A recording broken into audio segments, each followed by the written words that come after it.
अस्सलामु अलैकुम रहमतुल्लाहि व बरकातुहू। कैसे हैं आप लोग? उम्मीद करती हूँ आप लोग खैरियत होंगे। आज हम पढ़ाएंगे ख़वातीन का दीनी मुअल्लिम में से रात की सुन्नतें। देखिए रात की सुन्नतें क्या हैं, तो इनके बारे में अभी आपको मैं बताऊंगी। इनसे पहले आपने घर में दाखिल होते वक्त की सुन्नतें और उनके अलावा और भी बहुत सारी बातें पढ़ें और उम्मीद है कि आप लोग को बात समझ में भी आ रही होगी। और आज की वीडियो से जो मैं पढ़ाऊंगी वो है रात की सुन्नतें, यानी रात में दरवाज़ा कैसे बंद करनी चाहिए, उनके अलावा क्या पढ़ के सोनी चाहिए। तो देखिए क्या है, घर के दरवाजे बिस्मिल्लाहिर्रहमानिर्रहीम पढ़कर बंद कर दें। यानी जब आप सोने लगे तो घर के दरवाजे जो बंद कीजिए तो वो बिस्मिल्लाहिर्रहमानिर्रहीम पढ़कर बंद करें और बिस्मिल्लाह पढ़कर कुंडी लगाए। यानी इनसे शैतान वगैरह या कोई हर चीज़ से इंसान हिफाजत में रहता है। तो इसलिए कहा जाता है कि जब आप घर में दाखिल हो रहे हैं सोने के लिए, तो जब घर का दरवाज़ा बंद कर रहे हैं तो बिस्मिल्लाहिर्रहमानिर्रहीम पढ़ के बंद कीजिए। और उनके अलावा अगर उनकी कुंडी भी लगा रहे हैं तो भी बिस्मिल्लाहिर्रहमानिर्रहीम पढ़ के कीजिए। फिर कह रहे हैं जिन बर्तनों में खाने पीने की चीज़ें हों उन सबको बिस्मिल्लाह पढ़कर ढाँप दें। यानी जो भी चीज़ें हैं हर चीज़ को आप अगर काम कर रहे हैं, ढाँक रहे हैं या कुछ भी कर रहे हैं तो पहले बिस्मिल्लाह पढ़ लें। हत्ता कि अगर पानी की बाल्टी हो तो उस पर भी कोई चीज़ चाहे लकड़ी ही सही बिस्मिल्लाह पढ़कर रख दें। यानी हर चीज़ अगर आप उस पर कुछ रख रहे हैं या कुछ ढाँप रहे हैं तो उसमें सबसे पहले आप बिस्मिल्लाह पढ़िए। फिर आग जलती हो या सुलग रही हो तो उसको बुझा दें। यानी जब रात में सोते वक्त आप सबसे पहले अगर आग वगैरह लगी हो तो उनको बुझा दें। उनको आप पानी डालकर, वरना रात में अंदेशा है, हो ना हो कहीं आग लग जाए या कुछ हो जाए तो उनसे हर एक को ख़तरा पहुँचेगा। फिर कह रहे हैं जिस चीज़ से आग लगने का ख़तरा हो उसको बुझा दें। अगर आपको किसी चीज़ पर डर हो, अगर ये चीज़ अगर खुला रह जाए तो आग लग सकती है, तो फिर आप उनको बुझा दें। फिर कह रहे हैं बच्चों को नसीहत अमेज़ कहानियाँ सुनाएं और दिल लगी की बातें करें। यानी जब सोने लगे तो बच्चों को नसीहत अमेज़, यानी पहले जो इस्लाम के बारे में, सहाबियात के बारे में या उनके अलावा और भी बहुत सारे गुजरे हैं उनके बारे में उनकी कहानियाँ सुनाएं और दिल लगी बातें करें। यानी उनसे दिल लगी बातें करें। फिर कह रहे हैं जब बच्चे 9-10 साल की उम्र की हो जाए तो बहन भाइयों की बिस्तर भी अलग अलग कर दें। यानी उन दोनों का बिस्तर अलग कर दें। जैसे ही बच्चे बालिग हो चुके हैं, अगर बच्चे लड़का है लड़की है तो उन लोग के बिस्तर को कह रहे हैं अलग कर दिया जाए, यानी एक साथ उनको नहीं सोने दें। फिर कह रहे हैं सुरमा दानी रखे और सोते वक्त खुद भी और बच्चों को भी 3-3 सलाइयाँ दोनों आँखों में सुरमा डालें। यानी सोते वक्त 3-3 मरतबा कह रहे हैं सुरमा लगाए। पहले 3 मरतबा दाएं आँख में, फिर बाएं आँख में डालें। ये भी सुन्नत है। तो ये रहा सोने की सुन्नतें और आप इनको याद कर लीजिए और इनको आप अपने अमल में लाइए। फिर कह रहे हैं सोने के आदाब। सोने के आदाब क्या है? तो कह रहे हैं तहारत के साथ सोए। तहारत यानी पाकी, पाकी के साथ सोए। पहले से वज़ू हो तो काफ़ी है, वरना वज़ू कर लें। यानी आप इशा पढ़ चुके हैं, आप वज़ू की हालत में हैं तो उसी वक्त सो जाइए। अगर आप वज़ू की हालत में नहीं हैं तो आप पहले वज़ू कर लीजिए। सोने से पहले मिसवाक कर लें। यानी सोने से पहले आप मिसवाक करने का एहतमाम कीजिए। बिस्तर बिछा हुआ हो या लपेटा हुआ हो तो लेटने से पहले उसको झाड़ लें। यानी जब बिस्तर पर आप जा रहे हैं तो पहले उनको झाड़ लें। हो ना हो अगर कुछ उसमें काटने वाली चीज़, तकलीफ़ देने वाली चीज़ हो तो फिर आपके लिए मुश्किल हो सकता है, इसलिए पहले उनको झाड़ लें। हुजूर सल्लल्लाहु अलैहि वसल्लम से कपड़े के बिछौने पर, चटाई पर, चमड़े और खाल पर सोना साबित है। यानी इन सब चीज़ों पर सोना अल्लाह के रसूल सल्लल्लाहु अलैहि वसल्लम से साबित है, तो आप भी इन पर सोइए।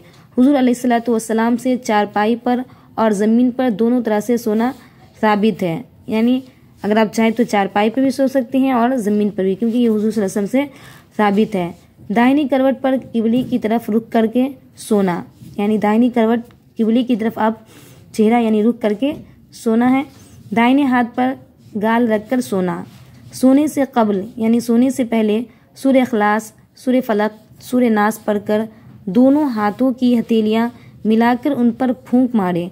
यानी ये तीनों सूरह पढ़कर अपने दोनों हाथ को मिला लीजिए, फिर उन पर फूंक मारिए।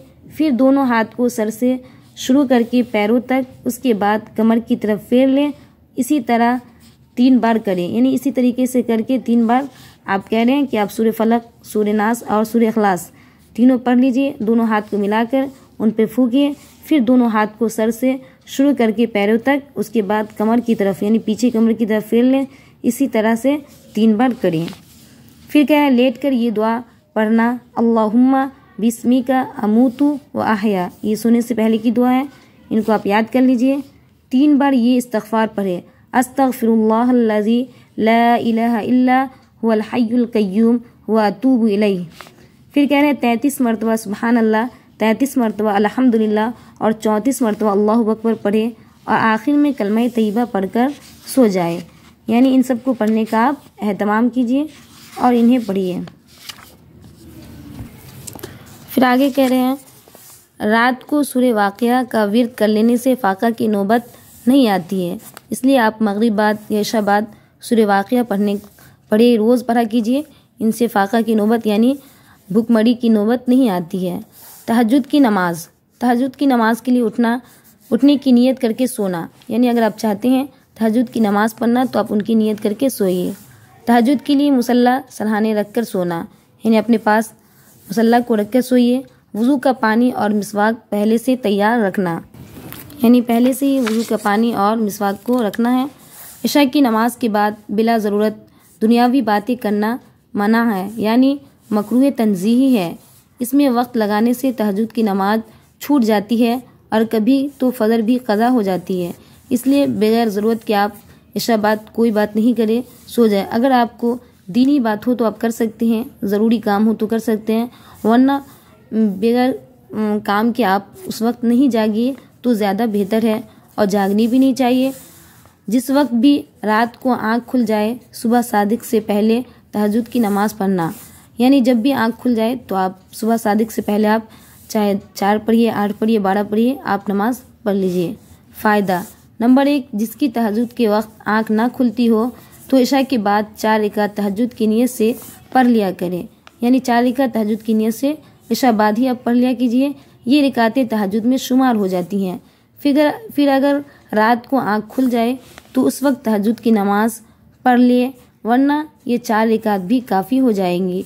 कह रहे अगर आप इस नीयत से इशा बाद भी अगर पढ़ लिए तो फिर वो तहज्जुद शुमार हो जाएगा तहज्जुद की नमाज।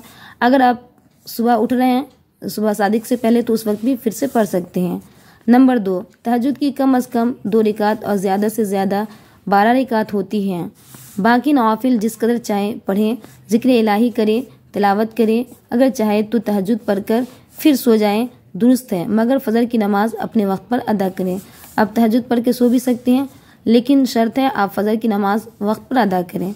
रात को अच्छा ख्वाब नज़र आए, तबीयत चाहे तो किसी मुस्तनिद आलिम या समझदार और हमदर्द खातून से ज़िक्र कर दे ताकि अच्छी ताबीर दे। और अगर बुरा और डरावना ख्वाब दिखाई दे तो जिस वक्त आँख खुले उसी वक्त आऊज़ु बिल्लाहि मिनश शैतानिर रजीम 1 बार पढ़कर बाएं तरफ 3 मरतबा थुकार दे और करवट बदल कर सो जाए। किसी से जिक्र ना करे, इंशाअल्लाह कोई नुकसान ना होगा। यानी अगर अच्छा ख्वाब देख रहे हैं तो अच्छी बात है, अगर आप बुरा ख्वाब देख रहे हैं तो फिर आप 3 मरतबा थुकरा दें, मतलब थूक फेंक कर आऊज़ु बिल्लाहि मिनश शैतानिर रजीम पढ़ लें और सो जाएं। इंशाअल्लाह कुछ नहीं होगा। आज के लिए बस इतना ही, फिर मिलते हैं अगली वीडियो में। तब तक के लिए अपना ख्याल रखिएगा और दुआ में याद रखिएगा। अल्लाह हाफिज़।